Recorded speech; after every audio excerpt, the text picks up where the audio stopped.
ऐसी पत्नी भगवान सबको दे। सुबह का वक्त था, मैं ऑफिस के लिए लेट हो रहा था। अक्सर मैं सुबह जल्दी तैयार हो जाता हूँ, लेकिन कल शाम ऑफिस का बहुत काम था, इसलिए देर रात तक जागना पड़ा। जागने की वजह से सुबह लेट उठा, इसलिए ऑफिस जाने में देरी होने लगी। मैंने बाथरूम में घुसते हुए पत्नी को आवाज़ लगाई कि वह मेरे कपड़े तैयार रखे। मैंने बाथरूम में ज़्यादा समय नहीं लगाया और जल्दी से नहाने के बाद बाहर आ गया। मैंने अपने बिस्तर पर देखा तो वहाँ कपड़े नदारद थे। मैंने गुस्से के स्वर में फिर पत्नी को आवाज़ लगाई। शायद वह किचन में थी, मेरे लिए खाना तैयार कर रही होगी, इसलिए उसको मेरी आवाज़ नहीं सुनाई पड़ी, या फिर कुकर की उठती तेज सीटी में मेरी आवाज़ दब गई होगी। इस बार मैंने गुस्से के साथ और तेज़ आवाज़ लगाई, लेकिन किचन से बड़ा प्यारा सा रिप्लाई आया। आई, मेरा गुस्सा अपने चरम पर था। मुझे ऑफिस के लिए लेट हो रहा था। मैं अंदर से बुरी तरह झल्लाया हुआ था। तभी पत्नी कमरे में आ जाती है और वह सीधे अलमारी की तरफ बढ़ जाती है। मेरे मन में सवाल आया कि क्या उसने मेरी आवाज़ को सुना था या फिर सुनकर अनसुना कर दिया था। फिलहाल जो कुछ भी हो, वह मेरी तरफ देखते हुए कपड़े बिस्तर पर रख देती है और वहाँ से जाने को होती है। अचानक से वह वापस आती है और मुझसे बोली, अगर मैं तुम्हें किसी के साथ डिनर व फिल्म देखने के लिए बाहर जाने को कहूँ तो तुम क्या कहोगे? उसके पूछने का अंदाज थोड़ा अलग था। मैं समझ नहीं पा रहा था कि आखिर वह किसकी बात कर रही है और क्यों। शायद मैं जवाब देने के लिए तैयार था। मैं बोला, मैं समझूंगा कि अब तुम मुझसे प्यार नहीं करती। शायद उसने गुस्से में अथवा प्यार में मेरी तरफ देखा, लेकिन फिर अगले ही पल अपने ओंठों पर हल्की सी आती हुई मुस्कान को दाबते हुए बोली, मैं आपसे प्यार करती हूँ, लेकिन यह औरत भी आपसे बेपनाह प्यार करती है, शायद मुझसे भी ज़्यादा, और आपके साथ कुछ समय बिताना चाहती है। मुझे पत्नी के मुंह से इस सवाल की उम्मीद नहीं थी। मेरे मन में एक सेकंड में हजारों सवाल ऊपर नीचे होने लगे। आखिर किस औरत की बात कर रही है और किससे मिलवाना चाहती है?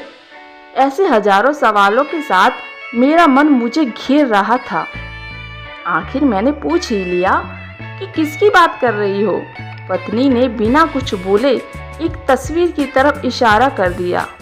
वह तस्वीर मेरी माँ की थी, जो मुझसे दूर रहती थी, जिनसे कई महीनों से मैं मिला नहीं था। शायद काम की वजह से मैंने उन्हें फ़ोन भी नहीं कर पाया था। मैं अपनी व्यस्तता के कारण उन्हें समय नहीं दे पा रहा था। मैंने पत्नी की तरफ देखा। पत्नी ने मुस्कुराहट के साथ मेरा मोबाइल मुझे थमा दिया। मैंने माँ को फ़ोन किया और उनसे रात पर खाने और साथ में फिल्म देखने के लिए कहा। मेरी आवाज़ सुनकर खामोश हो गई। शायद करुण स्वर में था, तुम ठीक हो तो? तुम दोनों के बीच कोई परेशानी तो नहीं? माँ ने पूछा। उनके लिए मेरा एकाएक इस तरह फ़ोन करना शायद किसी परेशानी का संकेत था। नहीं, कोई परेशानी नहीं, बस मैंने सोचा था कि आपके साथ बाहर जाना एक सुखद एहसास होगा। मैंने जवाब दिया और कहा, बस हम दोनों ही चलेंगे। उन्होंने इस बारे में एक पल के लिए सोचा और फिर कहा, ठीक है।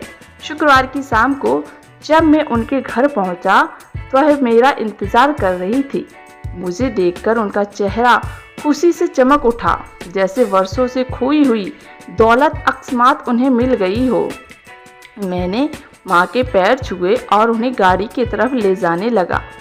वह बार मेरी तरफ देखकर हल्की हल्की मुस्कुराकर गाड़ी की तरफ बढ़ रही थी।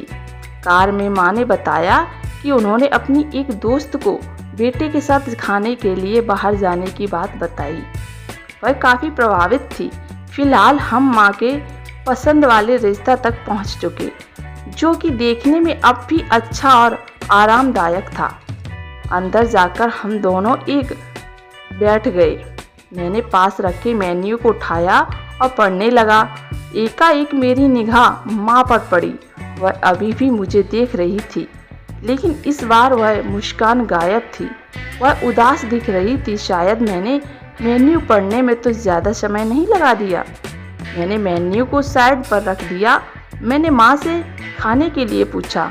उन्होंने मेन्यू की तरफ इशारा करके मुझसे कहा, तुझे याद है जब तू छोटा था और हमारे साथ बाहर खाना खाने के लिए आता था, तो मैं भी तेरे लिए इसी तरह मेन्यू गौर से देखती और तेरे लिए अच्छा सा खाना ऑर्डर करती थी जो तुझको पसंद था। लेकिन अब वक्त बदल गया है, महंगाई भी बहुत हो गई है, तो शायद मेन्यू में कुछ नया देख रहा हो। माँ का जवाब सुनकर मेरी आंखों से आंसू निकलने लगे थे, लेकिन मैंने खुद को संभाला और कहा, माँ इस बार मैं आपके लिए मेन्यू पढ़ना चाहता हूँ। इसके बाद मैंने एक बढ़िया सी डिश माँ के लिए ऑर्डर की। खाने के समय माँ ने मेरे बचपन से लेकर अब तक के कई किस्से सुनाए। मुझे ऐसा लग रहा था मानो मैं वापस बचपन में आ गया हूँ। मुझे उस समय इतनी खुशी हो रही थी मानो सारी कायनात इसके आगे फीकी हो। बातों ही बातों में समय का पता ही नहीं चला। मैं माँ के साथ थोड़ा और वक्त बिताना चाहता था, लेकिन अंधेरा हो चुका था और माँ को उनके घर छोड़ मुझे वापस अपने घर भी आना था। इन शब्दों का मतलब बाद में समझ आया, लेकिन फिलहाल मैं माँ को लेकर उनके घर पहुँच गया। अब वक्त था माँ से विदाई लेने का। माँ ने एक उम्मीद के साथ मेरी तरफ देखा और कहा कि अगली बार मैं उन्हें बिल का पेमेंट करने दूं, तो वो मेरे साथ दोबारा डिनर के लिए आना चाहेगी। मैंने मुस्कुराहट के साथ माँ से कहा, माँ जब आप चाहो और बिल पेमेंट कौन करता है, इससे क्या फ़र्क पड़ता है। माँ ने मेरी तरफ देखा और मुस्कुराहट के साथ कहा कि फ़र्क पड़ता है और अगली बार बिल तो वो ही पे करेगी। इसके बाद मैंने माँ से विदाई ली और अपने घर की तरफ चल दिया। घर पहुंचकर देखा तो पत्नी मेरा इंतज़ार कर रही थी। उसने पूछा, कैसा रहा आज का दिन? बहुत बढ़िया, जैसा सोचा था उससे कहीं ज़्यादा बढ़िया, मैंने जवाब दिया। इसके कुछ दिनों बाद अचानक मुझे माँ के देहांत की सूचना मिली। उन्हें दिल का दौरा पड़ा था। यह इतना अचानक से हुआ कि मैं कुछ समझ ही नहीं पा रहा था। मैंने माँ के लिए कुछ भी तो नहीं किया था। मैं वापस उनके साथ समय बिताना चाहता था, लेकिन अफसोस अपनी व्यस्त समय की वजह से मैं माँ के लिए समय नहीं निकाल पाया। लेकिन अब पछताए होता क्या, जब माँ थी तब समय नहीं, अब जब माँ है माँ नहीं तो पछतावा और अफसोस। माँ की मौत के बाद मुझे एक लिफाफा मिला।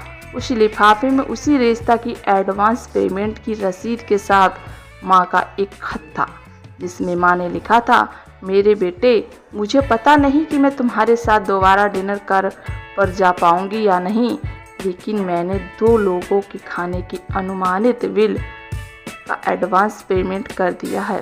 अगर मैं नहीं जा पाऊँ तो तुम अपनी पत्नी के साथ भोजन करने ज़रूर जाना। उस रात तुमने कहा था ना कि क्या फ़र्क पड़ता है, मुझ जैसी अकेली रहने वाली बूढ़ी औरत को फ़र्क पड़ता है। तुम नहीं जानते उस रात तुम्हारे साथ बीता हुआ हर पल मेरे जीवन के सबसे बेहतरीन समय में एक था। भगवान तुम्हें सदा खुश रखे, तुम्हारी माँ। इंसान को दुख अपनों को खोने के बाद होता है। अगर समय रहते एहसास हो जाए तो जीवन में छोटी छोटी बातों से भी परिवार में खुशियाँ बांटी जा सकती हैं और माता पिता के जीवन की एक सबसे अनमोल धरोहर होती है। धन्यवाद दोस्तों, आपको यह कहानी कैसी लगी हमें कमेंट में ज़रूर बताएं।